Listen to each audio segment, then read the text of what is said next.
اعوذ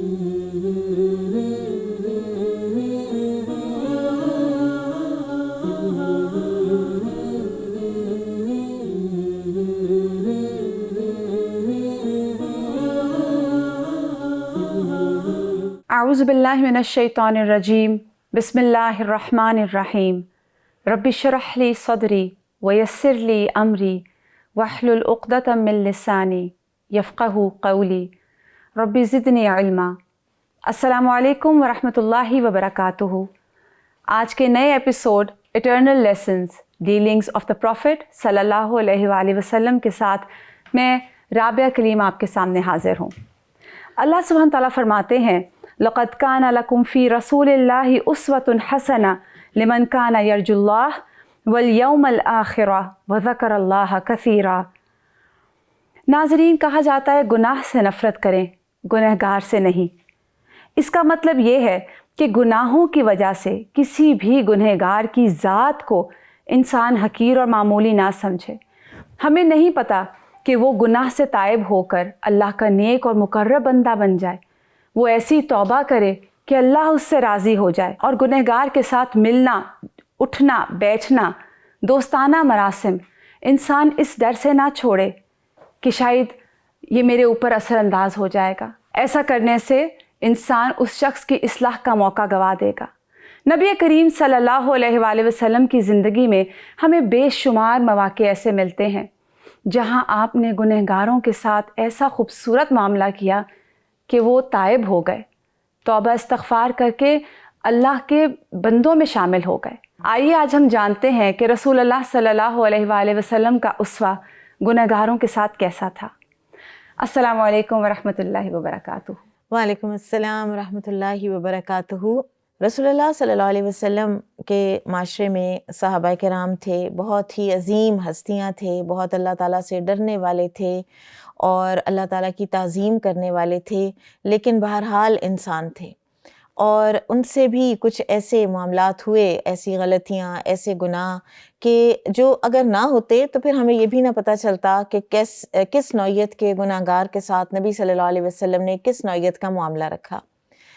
قرآن حکیم میں اللہ تعالیٰ نے مختلف ہمیں طریقے بتائے ہیں کہ ایک انسان جب فیصلہ کرنے کی یا عدل و انصاف کرنے کی پوزیشن میں ہو تو کس کس طرح سے وہ اس کو ڈیل کر سکتا ہے۔ مثلاً ایک جگہ پر قرآن حکیم میں آتا ہے فَعْدِلُوا وَلَوْ عَلَىٰ أَنفُسِكُمْ، کہ عدل کرو چاہے اس کی زد تمہارے اپنی ذات کے اوپر پڑ رہی ہو، چاہے اپنے خلاف بات کرنی پڑ جائے۔ یہ ایک پیک ہے عدل کی۔ پھر اسی طرح سے اللہ سبحانہ وتعالیٰ قرآن میں فرماتے ہیں کہ اعدلوا ولو کان ذا قربا، کہ عدل کرو چاہے تمہارے عزیز و اقارب پر اس کی زد پڑتی ہو۔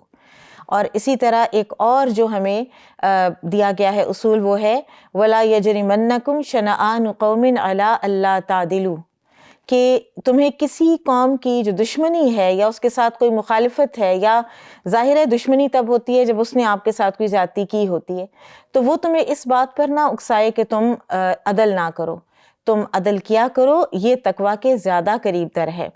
اور یہ انتہائی ایک خوبصورت تعلیم ہے اور تقویٰ کے اعلیٰ معیار کی تعلیم ہے کہ جس نے آپ کے ساتھ زیادتی کی ہو، آپ واپسی، جب آپ ایک اس پوزیشن میں ہو اس سے بدلہ لینے کی، تو آپ بدلہ نہ لیں، اس لیے کہ اس طرح شر مٹتا ہے۔ کیونکہ وہ کہتے ہیں نا two wrongs don't make a right, کہ ایک کسی نے غلط کیا، واپسی آپ نے بھی غلط کیا تو ملٹی پلائی ہو جائے گا نا، تو بڑھنے سے اس کے ظاہر ہے کہ معاشرے کا بھی نقصان ہوگا، انسانوں کا بھی نقصان ہوگا، اور گناہ بھی ملٹی پلائی ہوگا۔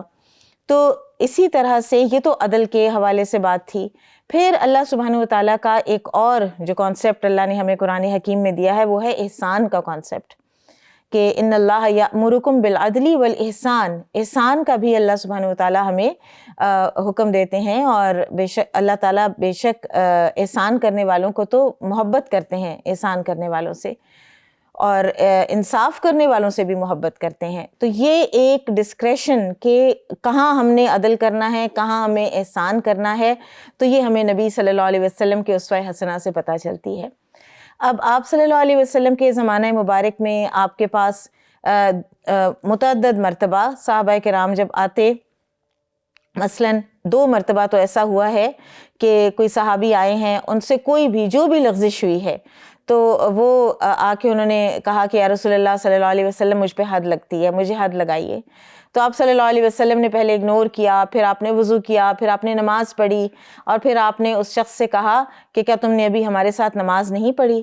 ایک نماز سے اگلی نماز درمیان کے ہونے والے صغیرہ گناہوں کو معاف کر دیتی ہے اگر انسان کبائر سے بچتا رہے. اسی طرح سے ایک اور انسان آیا اور اس نے بھی اسی طرح کی بات کی، تو آپ صلی اللہ علیہ وسلم نے اس نماز پڑھائی اور پھر آپ نے وہ آیت تلاوت کی، ان الحسنات یذہبن السیئات، نماز قائم کرو دن کے دونوں کناروں پر، وہ اس طرح سے جو آیت ہے، اور پھر یہ کہ نیکیاں برائیوں کو لے جاتی ہیں. تو کوئی نماز ہو، صدقات ہوں، روزہ ہو، کوئی بھی جو نیکی کا کام ہے، اگر انسان سے برائی سرزد ہو جائے، ایک حدیث میں آپ صلی اللہ علیہ وسلم نے یہ فرمایا ہے کہ اتق اللہ حیثما کنت، جہاں کہیں بھی ہو تم اللہ سے ڈرا کرو. اور دوسرے فرمایا کہ کوئی برائی ہو جائے تو اس کے بعد نیکی کر لیا کرو، وہ نیکی اس برائی کو مٹا دے گی. اور یہ کہ لوگوں کے ساتھ حسن خلق کے ساتھ معاملہ کیا کرو. اب یہاں پر ایک اور بھی سوال اٹھتا ہے، وہ یہ ہے کہ یہ صحابہ حضرات جو ہیں، یہ ان سے اگر کوئی لغزش ہو جاتی تھی، چھوٹی یا بڑی لغزشوں میں، مثلاً ماعز اسلمی رضی اللہ عنہ، پھر اسی طرح قبیلہ غامدیہ کی ایک وہ عورت تھیں، تو وہ لوگ، ان کے ضمیر اتنے جاگے ہوئے تھے، اندر سے ان کو ندامت کا جو ایک معیار ہے ندامت کا، وہ یہ تھا کہ وہ پھر اپنی جان دینے کو تیار ہو جاتے تھے، لیکن وہ اپنے آپ کو اسی دنیا میں پاک کر کے آگے جانا چاہتے تھے. تو ماعز اسلمی آئے، انہوں نے کنفیشن کی، وہ خاتون آئیں، انہوں نے کنفیشن کی، تو آپ صلی اللہ علیہ وسلم نے انہیں پھر رجم کروایا تھا. تو یہاں سے یہ پتہ چلتا ہے کہ جہاں پر ضرورت ہو ایک سخت فیصلے کی تو وہ بھی کرنا ہے، جہاں پر سارا کرائٹیریا پورا ہو جائے کہ اب حد لگنی چاہیے، تو پھر آپ صلی اللہ علیہ وسلم نے حد لگوائی بھی ہے. گو کہ یہ بھی فرمایا گیا ہے کہ انسان جتنا ہو سکے تو اپنا معاملہ اللہ سبحانہ وتعالیٰ کے ساتھ رکھے اور اللہ تعالیٰ سے توبہ کرے، تو اللہ تعالیٰ معاف کرنے والے ہیں. لیکن جب معاملہ حاکم تک آ جاتا ہے اور سارے ثبوت پورے ہو جاتے ہیں، تو پھر حد لگنا ہی اہل ایمان کے معاشرے کے لیے بہتر ہوتا ہے.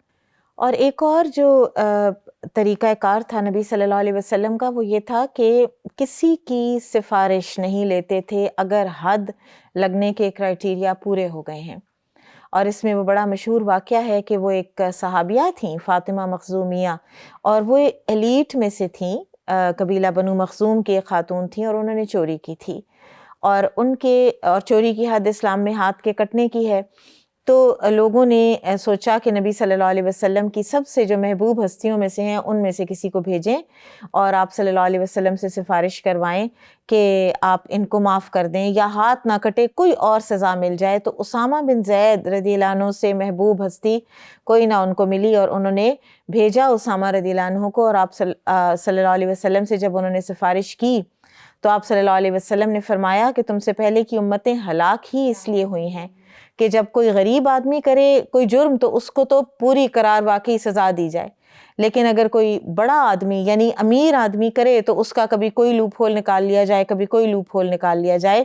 اور آپ صلی اللہ علیہ وسلم نے پھر وہ تاریخی کلمات کہے ہیں کہ جس میں کوئی شک نہیں کہ آپ صلی اللہ علیہ وسلم اس کو ظاہر ہے کہ امپلیمنٹ کرتے اگر کچھ ایسا ہوتا، نعوذ باللہ، کہ آپ نے فرمایا کہ اگر محمد صلی اللہ علیہ وسلم کی بیٹی فاطمہ بنت محمد بھی چوری کرتی تو اس پر بھی یہی حد لگتی. تو یہ تو بہت بڑا لمحہ فکریہ ہے. میں سوچ رہی تھی ابھی آپ نے جو پہلی اس واقعات کے ساتھ جو آپ نے شروع میں الفاظ بولے، جو رسول اللہ صلی اللہ علیہ وسلم نے کہا کہ تم سے پہلے کی قومیں ہلاک ہی اس لیے ہوئیں، تو ہمارے ہاں تو یہ اتنی کامن چیز ہے. آپ دیکھیں جیلوں میں کون ہے، جی، جیلوں میں ہمیشہ غریب آدمی پڑا ہوتا ہے، اور پھر وہ گنہگار بعض اوقات ہوتا ہے، بعض اوقات نہیں بھی ہوتا، اور کسی اور کے گناہ کی سزا کاٹ رہے ہوتے ہیں. تو یہ تو بہت زیادہ ڈرنے والی بات ہے. اللہ تعالیٰ ہم سب کی حفاظت فرمائے. آمین آمین. جو ابھی آپ نے واقعات بتائے اس میں بہت ساری سیکھنے کی باتیں ہیں. پہلے تو میں یہ دیکھ رہی تھی کہ رسول اللہ صلی اللہ علیہ وآلہ وسلم کے پاس جب لوگ آئے ہیں اور آ کے انہوں نے کنفیشن کی ہے اپنے اپنے گناہوں کی، جیسے بھی آپ نے مسجد میں واقعہ بتایا، پھر آپ صلی اللہ علیہ وسلم نے ان کو کہا کہ جو حسنات ہیں وہ برائیوں کو لے جاتی ہیں، کہیں بھی آپ صلی اللہ علیہ وسلم کے اندر کیوروسٹی نظر نہیں آ رہی، اچھا تم نے کیا گناہ کیا ہے؟ نہ گناہ کا ایکسٹینٹ پوچھا ہے، بلکہ آپ صلی اللہ علیہ وسلم منہ دوسری طرف کر لیتے تھے، اپنا رخ مبارک دوسری طرف کر لیتے تھے کہ مجھے نہ ہی اگر یہ بتائیں تو ہی بہتر ہے. بالکل. اور دوسرا مجھے ایسے لگ رہا ہے کہ جیسے پہلا شخص جو آ کے مسجد میں کہہ رہا ہے کہ مجھ پر حد لگتی ہے، اور آپ صلی اللہ علیہ وآلہ وسلم نے وہاں حد نافذ نہیں کی، تو کیا ایسا کیا جا سکتا ہے کہ جہاں پر ایسے حد نافذ ہوتی ہو اور وہ ایک انڈیویجول کا معاملہ ہے تو اس کو پھر؟ اس کے بارے میں علماء کہتے ہیں کہ وہ جو صحابی تھے نا، ان سے حد والا گناہ نہیں سرزد ہوا تھا. وہ ان کا اپنا جو گلٹ اور ندامت تھی، اس میں وہ اپنے آپ کو اتنا زیادہ پیش کر رہے تھے. تو لیکن جو کیوریس ہو کے جو ہے ثبوت تلاش کرنا، یہ آپ صلی اللہ علیہ وسلم نے نہیں کیا ہے. بالکل. اور پھر جیسے آپ دیکھیں، آپ نے مائز اسلمی کا بتایا اور وہ قبیلہ غامدیہ کی خاتون کا، تو آپ صلی اللہ علیہ وسلم نے چہرہ مبارک پھیر لیا تھا جی، اور آپ چاہ رہے تھے کہ یہ ذکر نہ کریں. بالکل بالکل. اور پھر ان کے سارے اس چیز کے بعد کسی نے یہ کہہ دیا تھا کہ ان کے بارے میں کوئی نیگیٹو بات کہی تھی، تو آپ صلی اللہ علیہ وسلم نے فرمایا تھا کہ انہوں نے ایسی توبہ کی ہے کہ اگر پورے مدینہ پر بھی پھیلائی جائے تو کافی ہو جائے. تو وہی جو بات آپ نے ابتدا میں کی نا کہ گناہ سے تو نفرت کی جاتی ہے، گنہگار سے نہیں کی جاتی. بالکل. کیونکہ ہمیں پتہ نہیں نا کہ اللہ تعالیٰ نے اپنے بندوں کے معاملے میں کیا فیصلہ کیا ہے. یہ تو اختیار نبی کو بھی نہیں دیا گیا. نہیں، بالکل. اور پھر وہ ایک حدیث ہے بڑی خوبصورت، جس سے انسان یہ ایک بہت اچھی تعلیم لیتا ہے کہ اگر انسان سے لغزشیں، اور وہ تو ہر وقت ہوتی رہتی ہیں، تو ان کو مٹاتے رہنے کے لیے آپ صلی اللہ علیہ وسلم نے فرمایا کہ 5 نمازیں، ایک جمعہ سے اگلا جمعہ، رمضان سے اگلا رمضان، یہ سب مکفرات ہیں. جو کچھ ان کے درمیان ہوتا ہے وہ معاف ہو جاتا ہے اگر انسان کبائر سے بچتا رہے. پھر اسی طرح سے بعض اوقات آپ صلی اللہ علیہ وسلم نے بڑے یونیک فرم ڈیسیجنز لیے ہیں کسی نہ کسی لغزش کے نتیجے میں، اور وہ مثلاً کعب بن مالک رضی اللہ عنہ، اور صحابی رسول ہیں، بیعت عقبہ کے شرکاء میں سے ہیں، اور انصار کے سابقون الاولون میں سے ہیں، اور بہت ان کی قربانیاں اسلام کے لیے. اور تبوک میں یہ سستی کر گئے تھے، تبوک میں یہ نہیں نکلے. اور پھر بہت سے منافقین تھے، آپ کو علم ہے کہ جنہوں نے آ کے تو اپنے عذر تراشے شروع میں، پہلے تبوک میں جانے سے پہلے بھی، اور جب واپس آپ صلی اللہ علیہ وسلم تشریف لے آئے، اللہ تعالیٰ صحیح سلامت آپ کو لے کر واپس آ گئے، تو اس وقت پھر یہ آئے اور انہوں نے اپنے ایکسکیوزز پیش کرنے شروع کیے اور اپنی جسٹیفیکیشنز دینی شروع کی. اپنی غلطی کی، جب غلطی ہو جائے نا انسان سے، تو ایک ایمان والا کھرا انسان کہتا ہے کہ مجھ سے غلطی ہو گئی. وہ اپنی غلطی کی جسٹیفیکیشنز نہیں دیتا.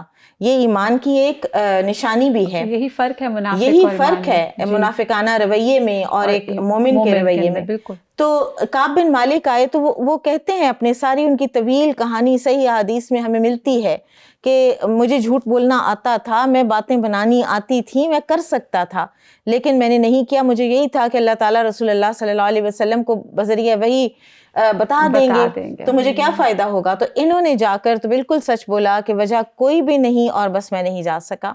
تو آپ صلی اللہ علیہ وسلم نے فرمایا کہ یہ ایک انسان ہے جس نے سچ بولا ہے. لیکن پھر آپ صلی اللہ علیہ وسلم نے، کیونکہ اس وقت جو تھا نا تبوک میں جانا، وہ فرض عین قرار دیا گیا تھا، اس لیے کہ ایک نبی صلی اللہ علیہ وسلم کے وصال کا وقت قریب آ رہا تھا، اور ایک دفعہ پھر سے مسلمانوں کو اچھی طرح سے ٹھوک بجا کے تو دیکھا جا رہا تھا. تو آپ صلی اللہ علیہ وسلم نے بائیکاٹ کیا ہے کعب بن مالک کا، اور ان کے ساتھ 2 صحابہ اور بھی تھے، اور ان 3 کا سوشل بائیکاٹ ہوا ہے. ان سے بات کرنا منع تھی، اور یہ خود کہتے ہیں کہ 50ویں دن تک تو میرا یہ حال تھا کہ زمین اپنی وسعت کے باوجود میرے اوپر تنگ ہو گئی تھی. اور ان بٹوین ان کے ساتھ کئی فتنے ہوئے ہیں. ایک اور کسی جگہ کے کسی بادشاہ نے ان کو خط لکھا کہ تم ایسے تو نہیں ہو کہ تمہارے ساتھ یہ سلوک کیا جائے، تم میرے پاس آ جاؤ، لیکن ان کے ایمان نے ان کو اس وقت بھی بچایا. بہرحال یہاں پر یہ پتہ چلتا ہے کہ جہاں دین کی ضرورت ہوتی ہے، جہاں دین کا نقصان ہو رہا ہوتا ہے، وہاں پر اگر کوئی نہ اٹھے اور اس وقت اگر کوئی اپنا آپ نہ پیش کرے، تو بھلے وہ کتنا ہی مخلص کیوں نہ ہو، اس کی سرزنش کی جاتی ہے. اس کی بات ہے نا کہ آپ صلی اللہ علیہ وسلم نے کبھی اپنی ذات کے لیے بدلہ نہیں لیا. بالکل. اپنی ذات کے لیے کبھی یہ نہیں کہا کہ تم میرے ساتھ نہیں نکلے. اصل میں پرابلم یہ تھی کہ وہاں دین کو ضرورت تھی، اور انہوں نے دین کا ساتھ اس وقت نہیں دیا، اور سستی کی وجہ سے نہیں دیا، حالانکہ مخلص مسلمان تھے. تو آپ نے وہ بھی چیز کو مارجن نہیں دیا کہ نہیں یہ مخلص ہے تو اس کو، لیکن چونکہ معاملہ دین کا تھا تو آپ نے اس میں ہمیشہ دین کے لیے بالکل اس میں جو اس پوزیشن میں ہو کہ جس نے فیصلہ کرنا ہے تو اس کو بڑی حکمت کی ضرورت ہے کہ کہاں پر میں نے لیوے دے دینا ہے. مثلاً آپ صلی اللہ علیہ وسلم جہاں کہیں جہل ہوتا یا کوئی خطا کر جاتا تو اس کو نہیں پکڑتے تھے. ایک صحابی کا واقعہ ہے کہ کسی کو جمائی آئی, اس میں دوران نماز یون کیا, تو دوسرے جو ہیں انہوں نے کہا یرحمک اللہ. تو اب انہوں نے لوگوں نے ان کو ذرا ایسے ٹوکنا شروع کیا دوران نماز. تو انہوں نے نماز کے دوران ہی جو ایک ہیں انہوں نے کہا کہ کیا ہو گیا تم لوگوں کو, تم لوگ کیوں میری طرف دیکھ رہے ہو؟ تو لوگوں نے اپنی رانوں پہ ہاتھ مارنا شروع کر دیا کہ یہ دوران نماز بات بھی کر رہا ہے. پھر جب نماز ختم ہوئی تو وہ کہتے ہیں صحابی کہ میری ماں آپ کے اوپر قربان اور میرے باپ آپ کے اوپر قربان, میں نے آپ جیسا معلم کبھی اس سے پہلے دیکھا ہی نہیں, نہ اس کے بعد اتنے حسن تعلیم والا کہ آپ صلی اللہ علیہ وسلم نے نہ مجھے مارا, نہ آپ صلی اللہ علیہ وسلم نے میرے ساتھ سختی سے بات کی, بلکہ آپ صلی اللہ علیہ وسلم نے فرمایا کہ یہ جو نماز ہے اس میں یہ صحیح نہیں ہے کہ انسان کلام کرے, بلکہ یہ نماز و تسبیح تکبیر اور قرأت قرآن کے لیے ہے. یعنی اتنا عظیم اخلاق, اتنا عظیم اسوہ کہ آپ صلی اللہ علیہ وسلم نے ایک جاہل نادان کو کتنے پیار سے کتنے آرام سے سمجھایا ہے. پھر آپ صلی اللہ علیہ وسلم کا جو اصلاح کا طریقہ تھا نا وہ اس طرح بھی تھا کہ آپ صلی اللہ علیہ وسلم اس چیز کا جو کام کسی نے کیا ہوا ہوتا تھا اس کام کی انٹینسٹی بتا دیتے تھے گناہ کی. مثلاً ایک نجران سے ایک آدمی آیا اور اس نے سونے کی انگوٹھی پہن رکھی تھی, اور ہم سب جانتے ہیں کہ مرد حضرات کے لیے سونا اور ریشم اس امت کے مرد حضرات کے لیے حرام ہے. تو آپ صلی اللہ علیہ وسلم نے فرمایا کہ یہ جو تم نے پہنی ہوئی ہے تم میرے پاس اس کو لے کر آئے ہو پہن کے, اور تمہارے ہاتھ میں آگ کا انگارہ ہے. تو ان کو یہ بتا دیا کہ یہ ایک بہت ہی میجر یہ غلطی ہے کہ جو آپ سے سرزد ہوئی ہوئی ہے. پھر اسی طرح سے ایک اور بڑا خوبصورت طریقہ تھا انڈائریکٹ طریقہ. کہیں ڈائریکٹ ہے اور کہیں انڈائریکٹ ہے. مثلاً آپ صلی اللہ علیہ وسلم کے پاس ایک صحابی تھے جن کو آپ نے ٹیکس کلیکٹر کے طور پہ بھیجا, تو وہ واپس آئے تو انہوں نے عرض کی کہ یا رسول اللہ صلی اللہ علیہ وسلم یہ آپ لوگوں کا ہے, یعنی اسٹیٹ کا ہے, یہ زکوٰۃ کا مال ہے, اور یہ جو چیزیں ہیں یہ مجھے تحفے میں ملی ہیں. تو آپ صلی اللہ علیہ وسلم منبر پر تشریف لے گئے اور آپ نے فرمایا کہ لوگوں کا کیا حال ہے کہ لوگ یہ کہتے ہیں کہ جب ان کو کوئی اس طرح سے دی جائے تحفہ تو وہ کہتے ہیں کہ یہ ہمارا ہے, یہ ہمیں ملا ہے, جبکہ وہ اسٹیٹس کے اپوائنٹڈ ہیں. مفہوم ہے ساری آپ صلی اللہ علیہ وسلم کی بات کا. تو آپ صلی اللہ علیہ وسلم نے فرمایا کہ وہ اپنے گھر میں اپنے باپ کے گھر میں کیوں نہ بیٹھا اور اپنی ماں کے گھر میں, اور پھر وہ دیکھے کہ اس کے پاس یہ تحائف آتے ہیں کہ نہیں آتے. تو لہٰذا آپ جب کسی ایسی اسٹیٹ کی پوزیشن پہ ہوتے ہیں جہاں پہ آپ کو کوئی چیز آپ کو ملتی ہے تو وہ آپ کی نہیں ہے, ٹھیک ہے, وہ اسٹیٹ کی ہے, اور اس میں جب آپ کرتے ہیں کوئی اس طرح کی گڑبڑ تو وہ خیانت ہے. تو آپ صلی اللہ علیہ وسلم نے فرمایا کہ ایسا نہ ہو کہ قیامت کے دن تم لوگ مجھے آواز دو اور میں تمہارے لیے کچھ نہ کر سکوں, کہ تمہاری گردن کے اوپر کوئی اونٹ ہو جو آواز نکال رہا ہو, یا تو کوئی گائے ہو یا کوئی بکری ہو جو اپنی آواز نکال رہے ہوں, اور وہ تمہاری کندھوں کے اوپر سوار ہوں, کیونکہ وہ تم نے خیانت کے ساتھ حاصل کیے ہیں. تو کیا زبردست انداز ہے. مجھے ایسے لگ رہا ہے کہ نبی کریم صلی اللہ علیہ وآلہ وسلم کے بارے میں آتا ہے نا کہ آپ کا اخلاق قرآن ہی تھا, گویا کہ سارا قرآن ہی تھا. تو قرآن کا یہ مزاج ہے کہ جہاں کسی کی غلطی پوائنٹ آؤٹ کی جاتی ہے وہاں اللہ سبحانہ تعالیٰ نے نام نہیں لیا, اللہ یہ کہ ایک آدھ جگہ پر, ورنہ جہاں بات کی گئی ہے وہاں انڈائریکٹلی کہ فلاں شخص تھا, کیا تم نے اس شخص کو نہیں دیکھا, کیا اس کا حال نہیں دیکھا, کیا. تو یہ اتنا خوبصورت انداز ہے ہیومن سائیکالوجی کو ٹریٹ کرنے کا کہ آپ انسان کی غلطی کو اصلاح بھی کرتے ہیں, اس کا نام بھی نہ لیں, اور وہ سمجھ بھی جائے کہ یہ غلطی میری ہے, مجھ سے ہوئی ہے. جی. اور رسول اللہ صلی اللہ علیہ وسلم نے اس طرح قرآن پڑھا اور اس طرح اپنی زندگی میں شامل کیا کہ آپ کی نصیحت کا انداز بھی وہی ہو گیا نا, بالکل کہ آپ نے اس طرح نصیحت کی کہ نام نہیں لیا اور انڈائریکٹلی بات کر دی, اور جس نے کی اس کو سمجھ آ گیا, اور ان کو بھی سمجھ آ گئی. اور پھر اس کی ایک حکمت یہ بھی ہوتی ہے نا کہ سب کو پتہ چل جائے کہ اگر ہم کریں گے تو ہم بھی اسی میں بالکل آ جائیں گے, داخل ہو جائیں گے. اور پھر اتنا اچھا ہے کہ جب انسان کچھ ایسا کہیں ہوتا دیکھتا ہے یا اس کی اپنی ذات میں آتا ہے تو فوراً اس مثال سے ریلیٹ کرتا ہے جیسے قرآن میں آتی ہے. بالکل. پھر ایک اور بڑی جو ہے ڈرنے والی بات اور سمجھنے والی بات وہ ہے کہ آپ صلی اللہ علیہ وسلم نے ایک انصاری صحابی تھے کہ جنہوں نے وہ بیمار تھے اور اپنی وفات سے پہلے ان کے پاس 6 غلام تھے اور ان 6 غلاموں کے علاوہ ان کے پاس اور کوئی چیز نہیں تھی وراثت میں چھوڑنے کے لیے، تو انہوں نے 6 کے 6 آزاد کر دیے۔ آپ صلی اللہ علیہ وسلم کو پتہ چلا تو آپ نے فرمایا کہ میرا دل یہ چاہ رہا ہے کہ میں اس کی نماز جنازہ نہ پڑھوں، اور پھر آپ صلی اللہ علیہ وسلم نے وہ جو 6 تھے نا، آپ دیکھیں 1/3 کی وصیت کی اجازت ہے نا، ان 6 میں آپ صلی اللہ علیہ وسلم نے قرآن نکالا، 1/3 2 بنتے ہیں نا، تو آپ نے قرآن نکالا، جن 2 کا نام لکھا ان 2 کو آزاد کیا، باقی 4 ورثاء کو دے دیے۔ اور اس سے یہ پتہ چلتا ہے کہ انسان بعض اوقات یہ جو ہے نا کہ مرتے وقت ہمیں اللہ تعالیٰ اپنے شیطان کے کچوکوں سے اللہ تعالیٰ ہمیں محفوظ رکھے، تو اس میں سب سے بڑا جو ایک کچوکا ہے نا شیطان کا، وہ یہ ہے کہ انسان وراثت میں گڑبڑ کر جائے۔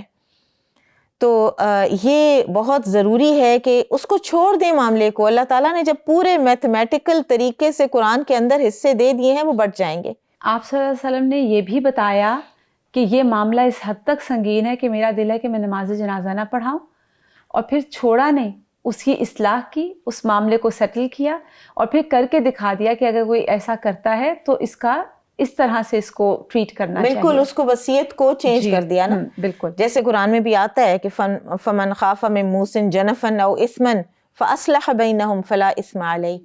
یہ ایسے یوں ہمیں پتہ چل رہا ہے نا کہ کان خلقہ القرآن کا کیا یہ اگزامپلز ہیں۔ ایک اور بہت اہم بات، اور وہ ہے کہ آپ صلی اللہ علیہ وسلم کو جب 1 یا 2 مرتبہ ایسا ہوا ہے کہ آپ کو پتہ چلا کہ جو مرنے والے ہیں انہوں نے خودکشی کی ہے، اپنے آپ کو کسی تیز دھار آلے سے ختم کر لیا ہے، کسی بیماری سے تنگ آ کر یا جو بھی وجہ ہوئی، تو آپ صلی اللہ علیہ وسلم نے پھر فرمایا کہ پھر میں اس کی نماز جنازہ نہیں پڑھوں گا۔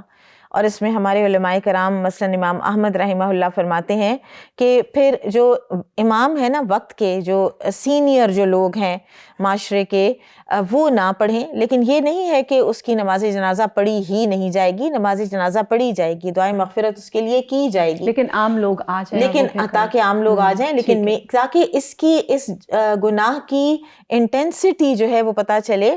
اور اس میں بہت بڑا لمحہ فکریہ ہے کہ ہمارے معاشرے میں سوئسائڈ کا ریٹ کتنا بڑھتا چلا جا رہا ہے، نوجوان بچیاں، نوجوان بچے، پچھلے کچھ دنوں میں اتنا سننے میں آیا ہے۔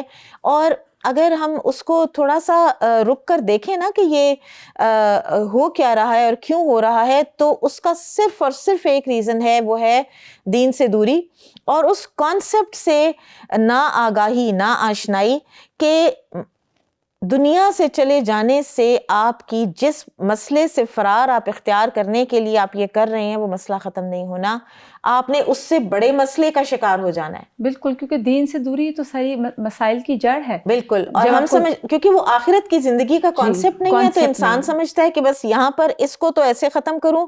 وہ کیا ڈیسپریشن ہوتی ہے کہ انسان اس میں آ جاتا ہے، اور یہ ظاہر ہے کہ مینٹل ہیلتھ ایشو ہے یہ بہت بڑا، اور یہ لمحہ فکریہ ہے اور اس کو ایڈریس ہونا چاہیے۔ اور دین اگر نہیں آئے گا نا زندگیوں میں تو کوئی مینٹل ہیلتھ ایشو پوری طرح سے ایڈریس نہیں ہو سکتا۔ اور ایون رب کی معرفت، دین کے ساتھ ساتھ اللہ سبحانہ تعالیٰ کی معرفت ہمیں بچپن سے سکھا تو دیا جاتا ہے، لیکن جب آپ اللہ سبحانہ تعالیٰ کو اللہ کے اسماء و حسنہ کے ساتھ پہچانتے ہیں، پھر آپ کو پتہ چلتا ہے کہ اللہ سبحانہ تعالیٰ کی طاقت کیا ہے، اس کی وسعت کتنی ہے۔ بالکل، آپ نے اتنا درست کہا کہ جیسے اب خودکشی کی ہم بات کر رہے ہیں، تو خودکشی کرنے والا یہ سمجھتا ہے کہ میرا ہر در بند ہو گیا ہے، تو اللہ تعالیٰ تو الفتاح ہے، وہ تو کھول رہا ہوتا ہے۔ کوئی اپیرنٹلی جب آپ کو ہوتا ہے نا کہ یہ در بند ہو رہا ہے، تو اصل میں کوئی اور کھلنے کا پروسیس ہوتا ہے، بالکل اسی طرح اس سے بہتر در کھلنے کا پروسیس ہوتا ہے۔ بالکل، اور اللہ تعالیٰ جب کوئی چیز نہیں دے رہے ہوتے تو اس میں بھی حکمت ہوتی ہے۔ اس طرح اللہ سبحانہ تعالیٰ پھر عطا کرتے ہیں کہ انسان کے اگلے پچھلے غم اللہ تعالیٰ پورے کر دیتے ہیں۔ بارک اللہ فیک۔ ناظرین، اللہ تعالیٰ سے دعا ہے کہ اللہ تعالیٰ ہمیں بھی گناہوں کی توبہ کی توفیق عطا فرمائے، اور اللہ تعالیٰ ہمیں اس حال میں اس دنیا سے لے کے جائے کہ ہم اللہ کی وحدانیت پر یقین کرنے والے ہوں اور توبہ استغفار کر کے اللہ کے پسندیدہ بندوں میں شامل ہوں۔ وآخر دعوانا ان الحمد للہ رب العالمین۔ سبحان ربک رب العزۃ عما یصفون وسلام علی المرسلین والحمد للہ رب العالمین۔ السلام علیکم ورحمۃ اللہ وبرکاتہ۔